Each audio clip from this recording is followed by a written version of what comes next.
Hello, and welcome to Sacred Democracy. Very glad you could join us. We are here this week with Marianne Francisi and Terry Lang and possibly some other folks from the wonderful and amazing and innovative Spark Elementary School here on Long Island in Lindenhurst. And sadly, we're not quite talking about a happy topic. We are talking about left behind, the plight of special needs kids in the age of coronavirus. And one of the things that inspired me to do this show is one of my favorite quotes. It's from Hubert Humphrey, who was vice president, and he around 1977 he said this. Funnily, it's often attributed to Gandhi. That's how wise it is. The moral test of a government is how that government treats those who are in the dawn of life, children, those who are in the twilight of life, the elderly, those who are in the shadows of life, the sick, the needy, and the handicapped. And that is exactly what we are facing today. Still, we're talking 2019. And some people ask me, well, why is this sacred democracy? Why do you call it democracy? Because a lot of our topics will often appear as if they have nothing to do with government. And that's one of the reasons that I love this particular quote, because really government, good government, and a government that is by, for, and of all the people never leaves these folks out. Any of those that Vice President Humphrey listed all those many years ago. So I'm going to turn it over to Marianne, and if you could just tell us a little bit about your role at Spark, who you are, and then we'll go to Terry. And Terry, you can tell us what you do at Spark, and then we'll go from there. Okie dokie. Sure. So I'm Marianne Francisi Chasen, and I'm the principal at Spark, and I'm also the founder. And part of the philosophy that Spark is founded on is on looking at an individual education for every student and looking at every student as having a set of special needs. But within that population, we do have our children who have individual education plans and have special needs. And our approach is a holistic approach that is deeply embedded in the development of relationship between the child and their team of practitioners. So it's very much a collaborative team model. We have teachers, we have special needs providers, we have parents, and we have administrators. And being a private school, our children come from all over Long Island, and each of their districts are responsible for paying for their services, but their services are completely taken care of and held through our school district, which is Lindenhurst. So now this allows for a whole other level of collaboration. And it's a model that has really worked. We've worked very well together in getting the needs our kids need, billing back to their districts, honoring the legal document of the IEP, and taking it further, taking it into this holistic context. And when the pandemic hit, I think everyone was put into such a position of vulnerability because we were all in the question of, I don't know how this is going to work, how any of this education is going to work. And the sacred piece for me is that whenever vulnerability is exposed, it gives us a chance to really understand what it is that we're willing to fight for. And what really matters to us the most. And I think that it's part of what we saw in this conflict of getting services for our kids. And we are in a culture where money is a great motivator.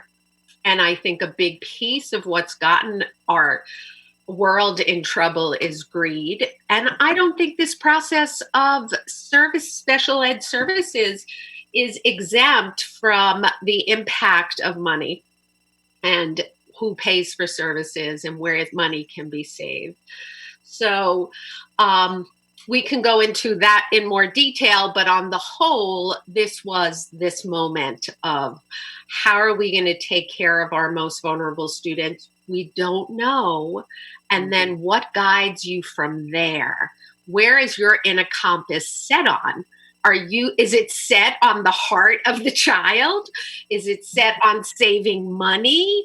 Is it set on just doing bare minimum? Like, where is your compass set? And within that context, conflict certainly has arisen. Yep, definitely. So Terry, welcome. It's your first time on the show. Thank you for joining us. Very happy to be here. Thank you.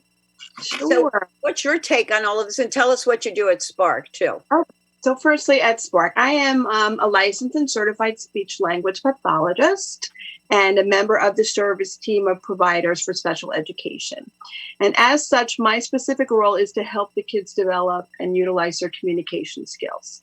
So I do that within individual therapy, within group therapy, and within situations where I push into the classroom to help the children within the classroom to communicate with their peers, to communicate with their teachers. Some of these kids have global communication disorders as a function of autistic spectrum disorder. They don't know how to converse. They don't engage well. Other kids have articulation problems, producing their sounds. Other children have auditory processing problems where they don't really process well what they hear, so they can't listen well or discriminate. Some of the kids have language problems where they can't express their language with vocabulary or sentence structure or understand what they hear from others. So then we have stutterers too. But basically that's our population. And my role there is just to help these kids communicate as best they can. So are you getting any help or any direction from the state or from the district? Is there anything helping you out during this time? There's a lot coming down from the state, and there's a lot coming down from the counties. And I have to say that in early intervention, that was the most seamless transition to teletherapy. That happened very quickly. So for our babies 0 to 3 who are getting home-based or center-based speech therapy, they very quickly went from direct care to teletherapy. With our preschoolers, it only took about 2 weeks before they were on a teletherapy platform. The real issue has been with our school-age kids. It has taken longer. We're now 6 weeks in, and in our particular building, we'll be starting soon. Wow. Up until that point, it was indirect service, basically through like a Google Classroom handouts and stuff like that, but no direct interaction with a therapist. Wow. So Marianne, what happened? Where was that breakdown for school age kids? So, okay, what happened was this idea of, is it possible, right, to even do this kind of service over a computer? But like Terry said, our littlest ones are doing it over a computer. Our school age kids can too. So the big question became, okay, are districts going to support this kind of service, this individual? And very quickly, most school districts on Long Island said, yes, let's give this a go.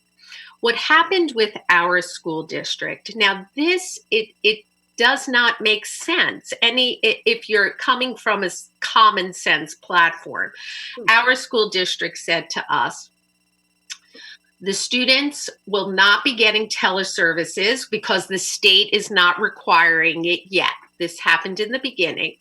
And they won't be working with the providers that they have been working with all year.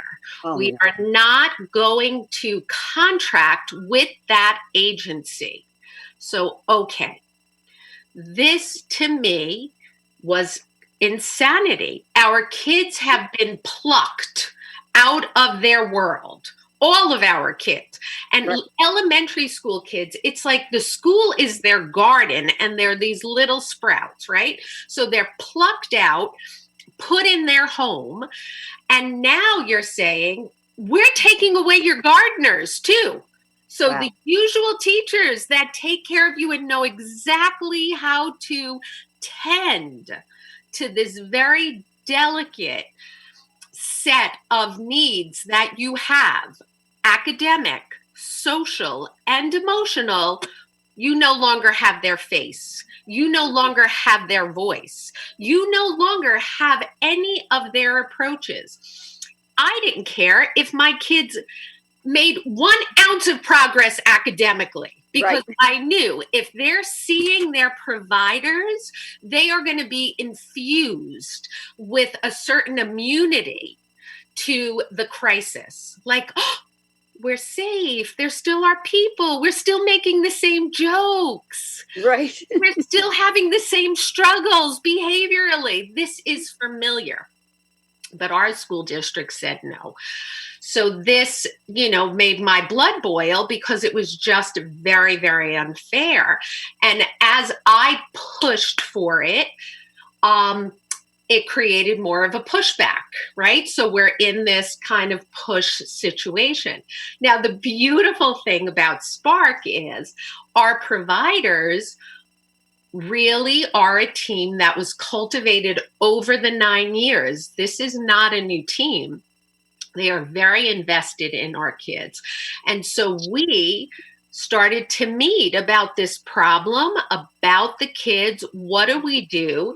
And our providers said, we will still make contact with the kids. Aww. We can't not have contact with them. They're lost. Parents are lost.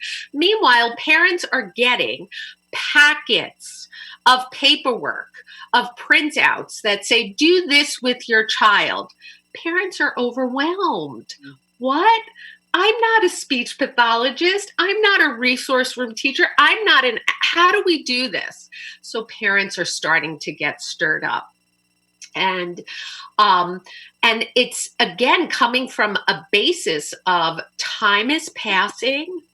Our kids are missing their practitioners. Right. They're in regular Zoom classes, but we're getting more and more worried about them. And this has not been, like Terry said, we are looking at starting our services with our providers next week with their old providers. So we're like 6 weeks this has been going on. Yeah. Right? Yeah. And the kind of thing that just did not make sense to any of us. So then what happened is the district said, we'll provide our own teachers to teach. Again, who are these people? Yeah. And then to me came the question, what would motivate that? Why? Why would you do that? And it's so simple. It has to come down to money. Yep. So instead, we can now use our own teachers who are home and not working, and we're paying, and we can bill out and get paid for those services. Like, is this a matter of money? So again, it's infuriating. So this is where, we're talking about what I started out earlier with, the sense of the inner anger that was coming up around it is such a battle cry during a time of crisis of what are you willing to die for? Right. What are you willing to just go ahead? And I feel like it's really clarifying. So on a personal level, it became very clear to me. And as we met with the practitioners, I kept hearing myself saying with our Spark team, if this ship is going down, I am going to go down with this special ed ship. This is not, our kids are not going under without us. And the beauty is that every one of our Spark providers were like, we are here. We are here.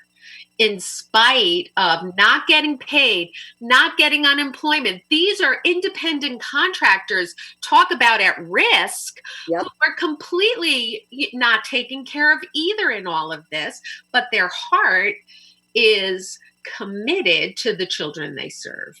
Right. And this is exactly, to me, the microcosm of the problem with government. This is exactly it. This is why the show is called Sacred Democracy, because we need to get back to a place where the people running the government have that same heart that you and Terry and your providers have, because then decisions will be made for the people. So, Terry, I wanted to ask you, when a child, especially a vulnerable child, an emotionally and socially vulnerable child, is without their speech therapy services or their whatever other services they need for 6 weeks, how fast does that deterioration happen? Well, for every child, it's different, because each child is an individual. They learn at different rates. They regress at different rates.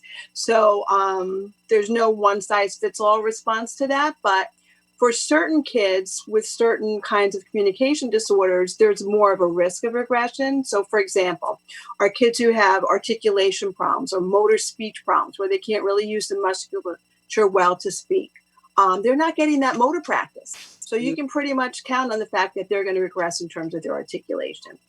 For our kids who have pragmatic language disorders, difficulties with conversation and communication generally, they need a lot of repetitive practice just to learn the simple skills of being in a conversation. And so to not have that practice on a regular basis is going to cause regression. And then we have our kids with auditory processing problems, where there's a disconnect between what the ear hears and what they process in terms of sound in their brains. When we do the auditory processing work, we're actually building pathways in their brains. We're changing their brain physiology and anatomy. If they're not having that practice, nothing is happening developmentally in terms of their brain. So those kids are more vulnerable when they have those particular kinds of difficulties. But we can expect all of our kids to regress. And the thing that's going to happen, even moving into a teletherapy platform, is that they're not going to be getting the intensity of what they were getting in school. I mean, some of the children I see 4 times a week. At the least, I see them twice a week. At the most, I see them 4 times a week. That's a lot of contact. Yep. So, while I'm grateful that we're moving back into teletherapy, we're still going to have issues. Right. With regression. It's unavoidable. It is. Certainly it's going to be. But the fact that it took the government in your district so long to get this going, that 6-week gap is huge. And it's very anxiety producing for parents. I just was reading on my sister's page on Pumped Up Parenting. There was a parent or an article that was put up about how she's not getting the resources to deal with her special needs child. I don't think she described what the need was, but she wasn't even in our state, but she wasn't getting the resources. She's getting frustrated. The whole family is thrown into turmoil over this. And the state, the government should be helping us. If we're for the people, that's exactly what should be avoided. And I'm hoping that when people hear about these things and see these things, they start to realize that we, the people, are going to have to take some real responsibility, take a stand like you two, and also stop voting for people who are like this. If you find out in your district, in your state, in your county, who these people are that have been blocking the money, that have been thoughtless about how they're dealing with your children, then don't vote for them again. There is a certain level of responsibility out there in the community. But at this point, I think parents are so frustrated across the country with what they can do and how they can do it. It's that I think a lot of parents aren't even thinking about voting. Maybe they are in November, but their immediate concern is for their beloved little guys. And there is power in having a voice. Like as we entered into the state, like everyone was given a period of grace. Like we're figuring this out. Let's all try to really understand each other. There's no bad guy. We're all vulnerable right now. And it was like out of the blue, this idea of, wow, we're shut down and we're going to be shut down for more than 2 weeks. Right. Like we went into it thinking, okay, maybe 2 weeks, maybe a month at most. So for that period, certain things can be tolerated, right? But as it started to become clear that we're in this for longer, our parents, exactly like you said, we're very frustrated, and also like we're very much a open communication, because one of our big pushes is to move away from tolerating the weakest people in our community, the most vulnerable, and really accepting truly their value and place alongside everybody else. And so our parents, in being authentic and honest, part of their feedback was, not only am I scared for my child, but I have sprinklings of auditory issues. It's hard for me to do this work, or I'm not so good at organizing and executive functioning fields. How am I to manage it? Which I thought was so powerful, because it really spoke to the idea that the parents could own that vulnerability in themselves, and the parents really appreciate and value the expertise of a practitioner who has spent their career focusing on how to help these particular needs. So our parents expressed concern. And the way that we really did it at Spark is, the core team of providers and myself, we met and talked about it and brainstormed. Parents kept giving feedback, very specific. Instead of bombarding the school district with, tons of emails, I try to become the voice for the parents, expressing concern. And I started to get continual pushback, which it was very easy for my own personal ego to feel offended. Like, listen to me. Like, I know my parents and my kids are suffering. Like, why are you dismissing me? And that's real. Like, that got stirred up. And so it moved from just me to then the parents, very specifically, giving things a try, because our message was, give what they have to offer a try. If it fails, then you have something to say. And then they started communicating directly, and the emails kept coming. And eventually they got the message that this is going to get louder and louder. Good. More and more of us are going to be talking out, pushing out. And because I really hit, and it's rare for me, but I hit that place where I was like, I am going to scream this at the top of my lungs for anybody to hear, because this is an injustice. And I think there was a sense of the voice of the people in America, when you're unified, when you're coming from a fair premise, and you have a very consistent plan, you can make change. You can. And really, for you guys, your parents, your students are really fortunate, because Spark is an amazing place, because it is a place of heart. And sadly, for public school kids across the country, you'll have public schools that are great, like my grandniece, the school that she goes to, wonderful, in a little rural community. But then you'll have places like in inner cities or in poor areas of the country that these servicers are just not getting to these kids at all. And that is one of the problems with public school in general, which we will do a whole other show about fixing public education probably.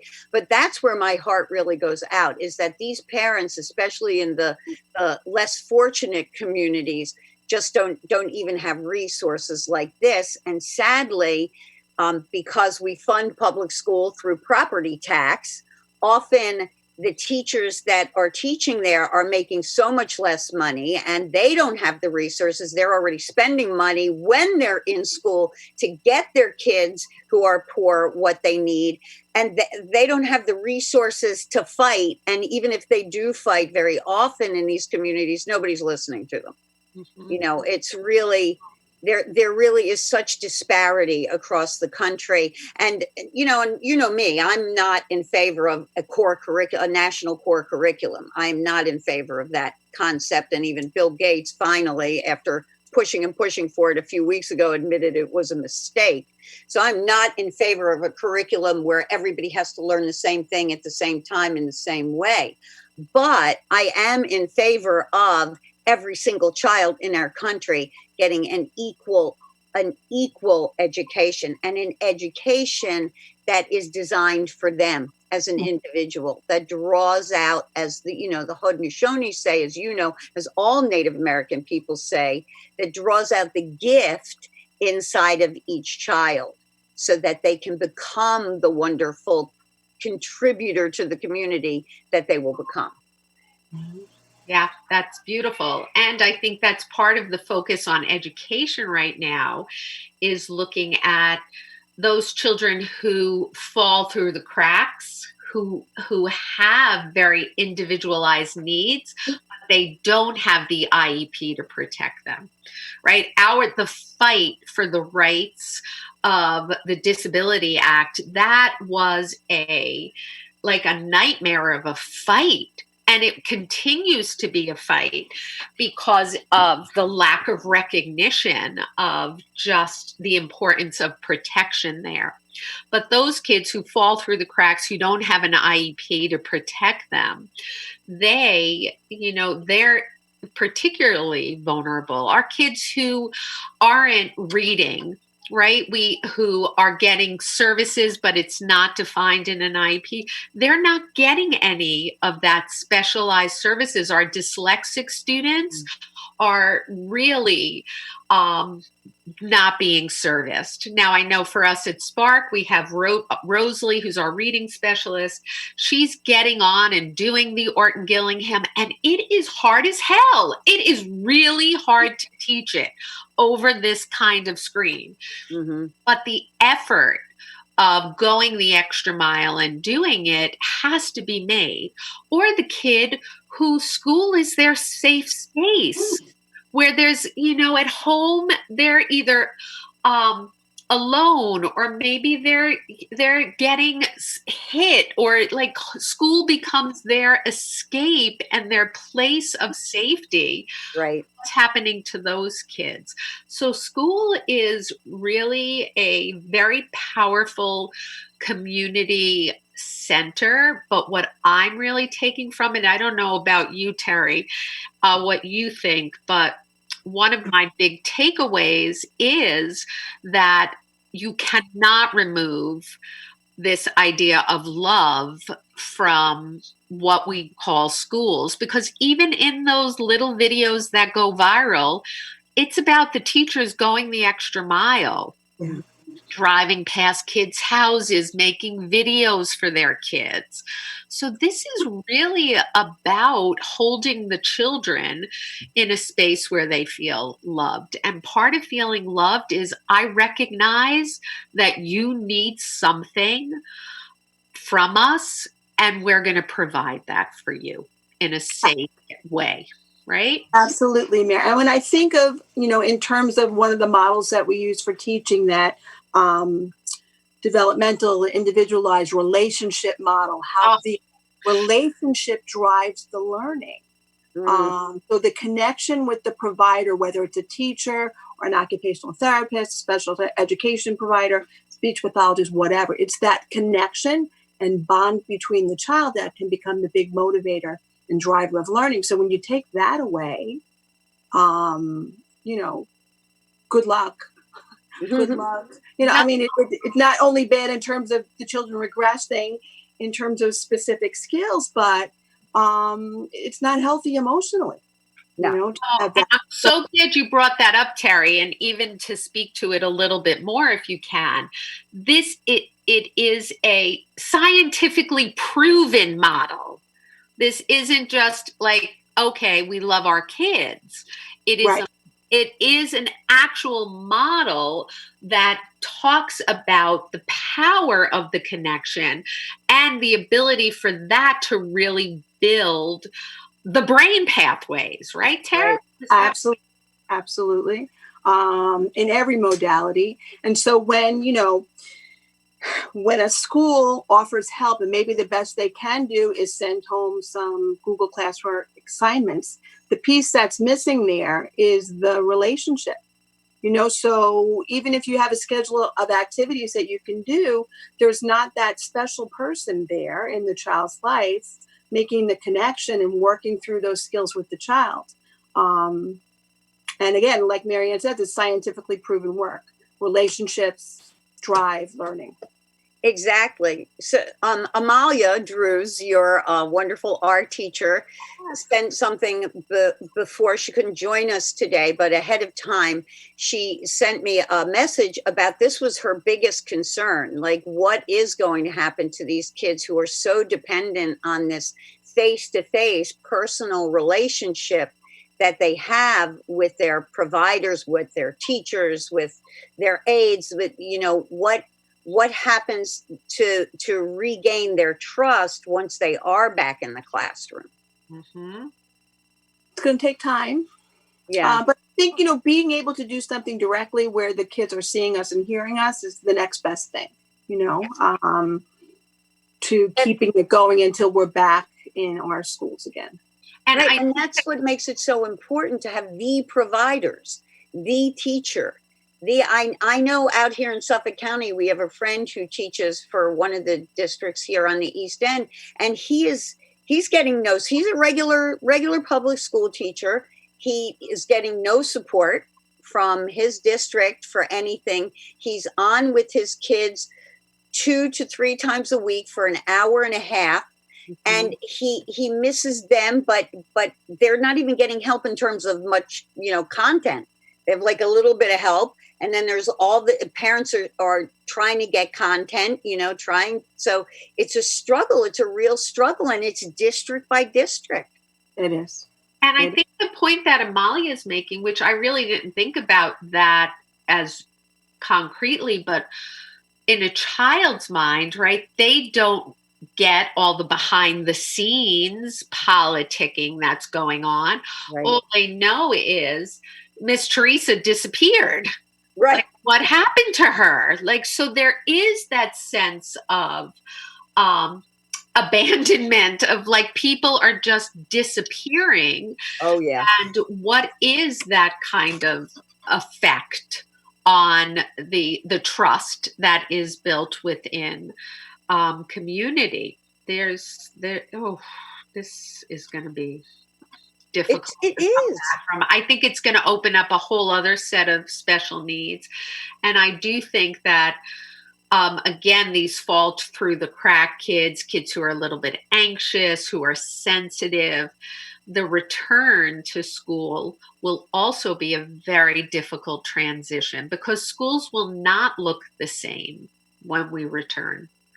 There's going to have to be smaller classes. Your desks are going to be apart. Assemblies cannot be full assemblies. Like there's going to be a lot of hand washing. So it is going to, not go back to what kids crave it to just be. That's the nature of a child. They just want to return. Yes. Hugging. Like consistency. And hugging. Yes. I got to talk to Bobby for a second. Bobby, I just heard from Amalia Drews, who is going to come on. She's available now, so she may call in. She's going to try and call in to get on to the show. Okay, so she should just pop right on. I hope so. I hope so too. I mean, I'll keep an eye out for her, but she should be able to just pop right on the screen. Her audio will take a second to connect, and then she'll be good to go. Good. Thank you, No my problem. wonderful producer, Bobby Lucera. Okay, so back to Marianne and Teresa. Sorry, Terry. That's okay. I was just saying that Marianne was describing how school is going to look different. And I think one of the things that's going to be really different for the kids is the lack of hugging. Like, these are children who are used to having affectionate, loving relationships with their teachers. And if we're social distancing when we come back to school, that's going to be a big adjustment for them. That is major. And for kids with the sensory seeking needs, they need to be hugged and to be wrapped. And that is going to feel very disorienting. Yeah. And I think that that's one of the major problems everybody is facing. And that problem is going to be pervasive because people were already, I was just talking to a teacher about this, like maybe 2 days ago. People are already leery of hugging kids. There's Amalia. They're already leery. Hi, Amalia. Hi. I'm so happy I could join. Yay, we are too. Yeah. So the people already have been made too leery. We've talked about this before, of hugging kids for fear of being sued, or the whole sexual harassment stuff. And we us guys here, we tend to ignore that, but with parent permission. Mm-hmm. But that is a real problem that's going on throughout the country, and it is going to be much worse, I think, after this. Mm-hmm. Yeah, and that's a huge part about, especially the younger children who are 3, 4, 5-year-olds. When you see them upset or even jumping up with joy, you need to give them a hug. They love that reward of doing something or expressing the way that they feel. It's so important for that age group, and I miss that part about being a teacher.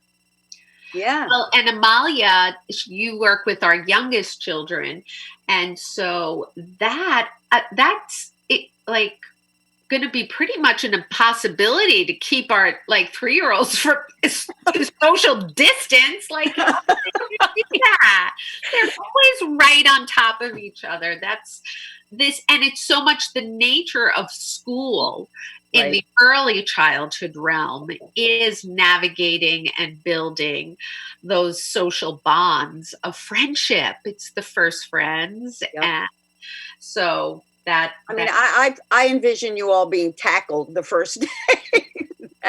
and all the teachers, a lot of these teachers, my sister went over finally to see her grandchildren right before her husband works. My niece's husband works in hospital, so they're going to call him back to work. He wasn't considered essential because of the type of job he had, which is weird, but now they're saying he's going to be going back to work. So before he went back, before there was no chance of her going to see them, she decided to drive up there and spend the day with them. And they'd all been in quarantine now for 5 weeks. Nobody's gone out. Nobody's done anything. So it seemed pretty safe. Man, she walked in that door and, they FaceTimed me and they were still attached to her. Harper and Brooks Brooks was in her lap and Harper was holding her, and they, it's going to be a lot like that in school. Yeah. Human beings need contact. Yep. Right? We need that. And it's part of the feeling of irritability and even a little bits of depression that's happening with our kids is because of the lack of social contact. And that does bring us to, we're talking about these different need sets, but the emotional adjustment that is going on now during quarantine, even just adjusting to what school looks like, what do my special services look like. It's very different. So there's this period of we're adapting to it. But is it necessarily something that's going to support just that blossoming of what it means to really be in full connection. It's really a difficult dilemma for children. I know, Right. and I really feel like their concerns and parents' concerns are completely left out of the conversation. I mean, you hear no one in the government talking about what happens when these kids go back to school. Everything is just a technical discussion of when do we do it? How do we do it? What do we, and there's so, this is what has impressed me, has been impressed upon me the most, but has impressed me least about everyone is their lack of feeling, of emotion, of connection with the community. They're just, it's like they're little powerful robots up there. I feel like we're being led by the Borg from Star Trek. There's like, we're all conditioned, this is what we're all going to say, and in one, there may be a little bit of these Democrats fighting against those Republicans fighting against that, but basically they're all saying the same thing, and none of it has to do, out of no one's mouth do I hear, let's have a meeting where we can talk to some parents and some educators and some providers and some art teachers and some, let's talk to them about how we're going to get these services to our kids. Well, because you need to be creative, right? At the heart of all of this. And world economic leaders have been saying this for the past few years. They're saying, looking at the future, what our kids are going to need more than they're going to need, like strong academics, is going to be a creativity, because their world is going to throw curveballs at them where they're going to need to reinvent themselves.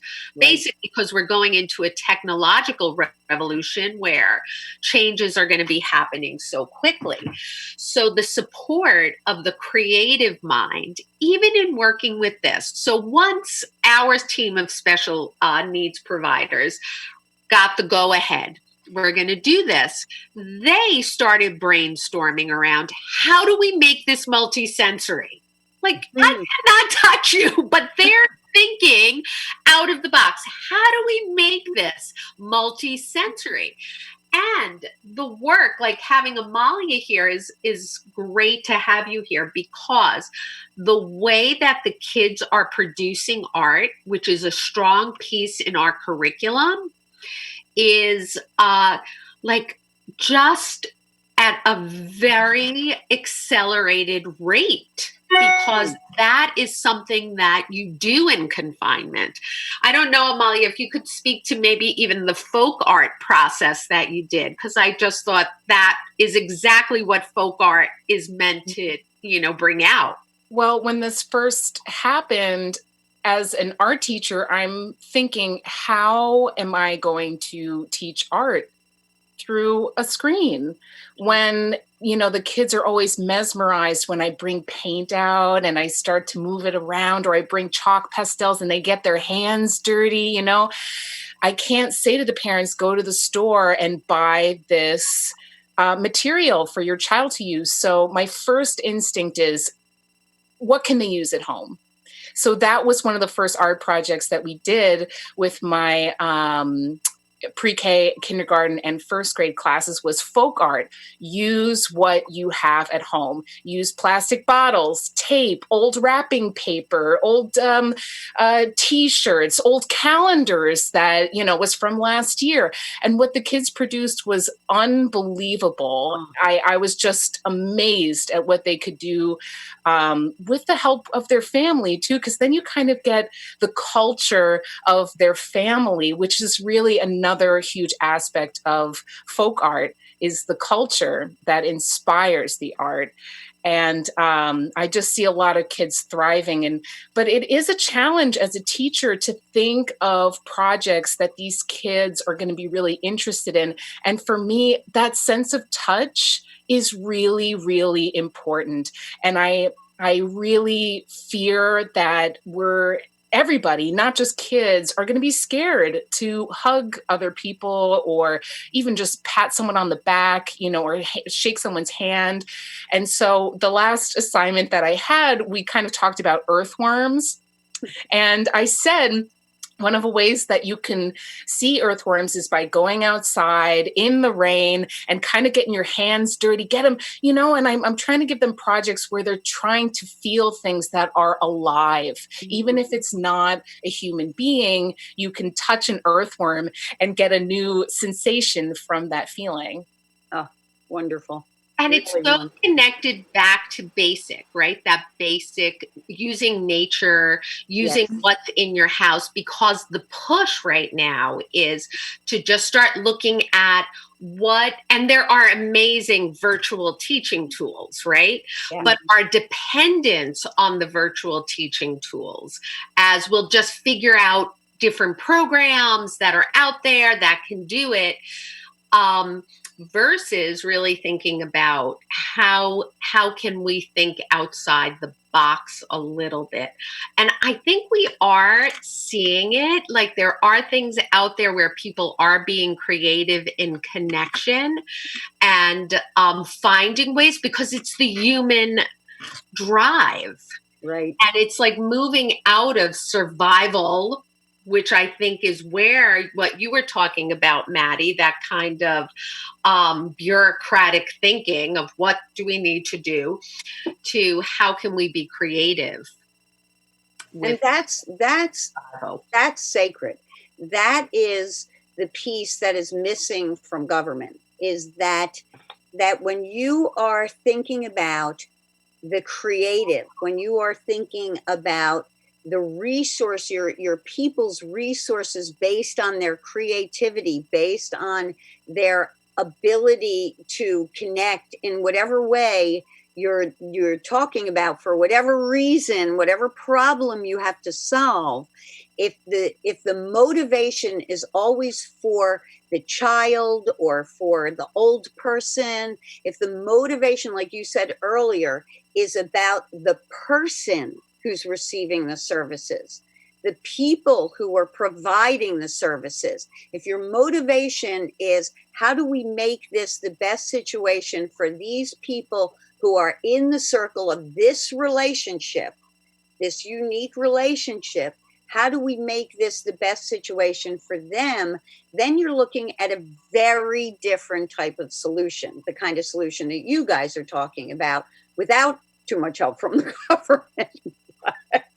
Somehow Exactly. You get bureaucrats to start thinking this way.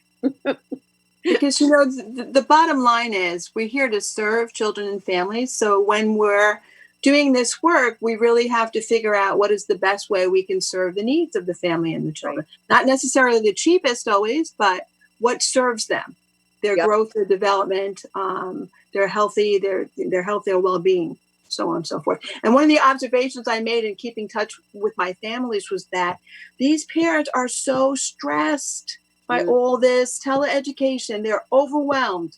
They are stressed. So I know as I move back into therapy with my school age kids, that's really something I have to bear in mind, as I do work with them and give like a little bit of homework in between, like how can it be part of their daily routine so that they don't have to sit down and do extra work?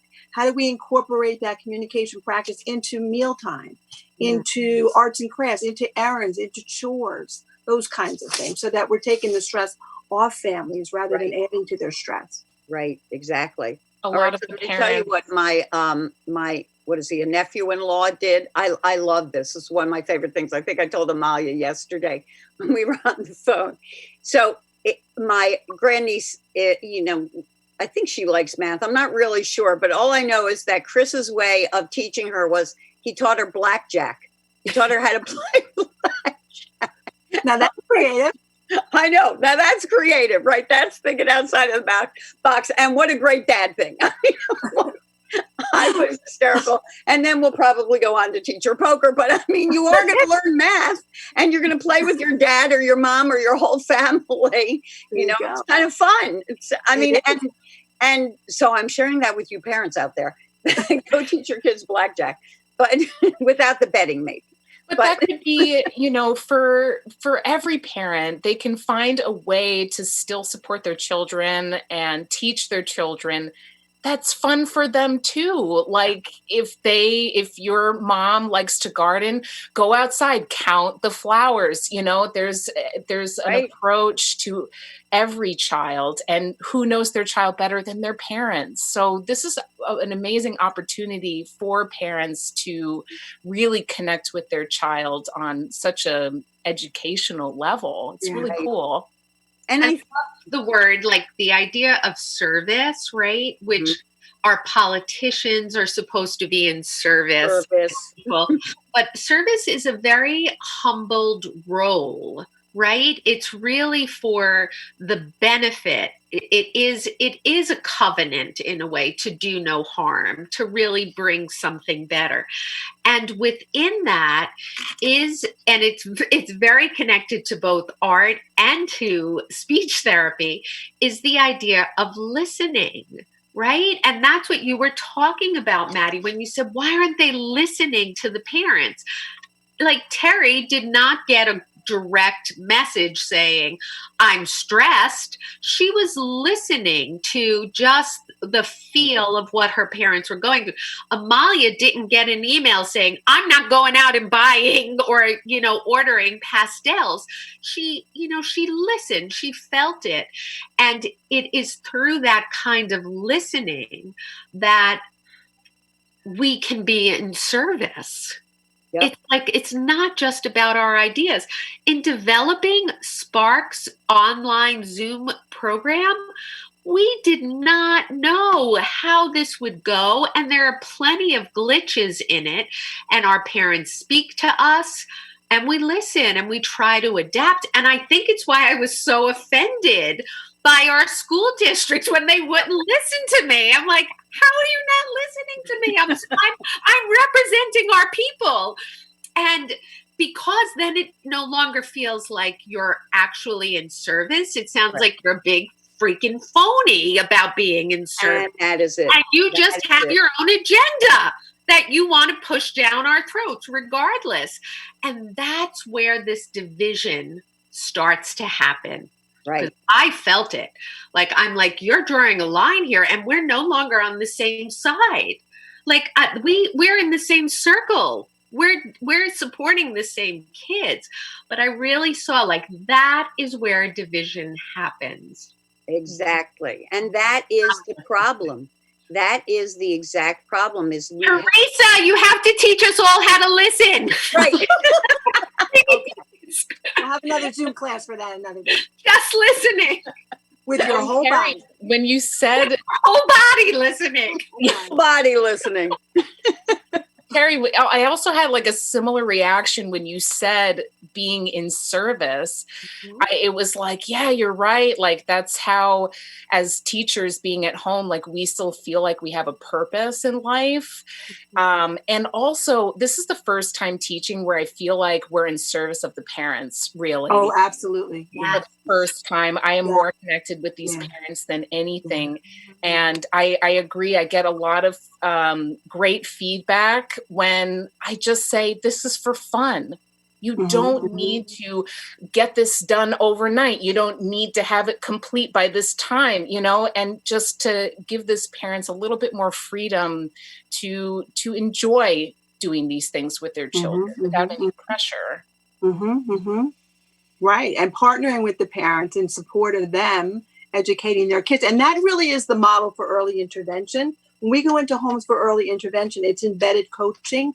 We're seeing the kids in their homes, in their daily routines, and working with the parent to facilitate development within those daily contexts. You don't go in with a special lesson or anything like that. I think for our school age kids now, we're really going to have to kind of incorporate that into our service as well. Supporting them in their natural environments, doing the best they can with what they've got, and not trying to recreate school at home through a screen, because we can't. School is school, home is home. Yeah. That's a really good point. That is a great point, is that I think that is probably the problem that a lot of schools and a lot of teachers are running up against is states and districts kind of asking them to somehow recreate school through a computer. And that's just, it's ridiculous. And it's ridiculous to ignore the stresses that parents are feeling, and the pressure that they're under from their own jobs or losses of jobs, Absolutely. or being afraid to go to the food store, or this disconnect that the government seems to have with us should be teaching us that we need to start demanding, like you guys were of your district, we need to start demanding service, actual service, like you say you are supposed to be giving us. You know, put your money where your mouth is, buddies. So, Mayor, we have like a couple of minutes left. So, does everybody want one quick thing they want to say to sum up, and then we'll close up the show?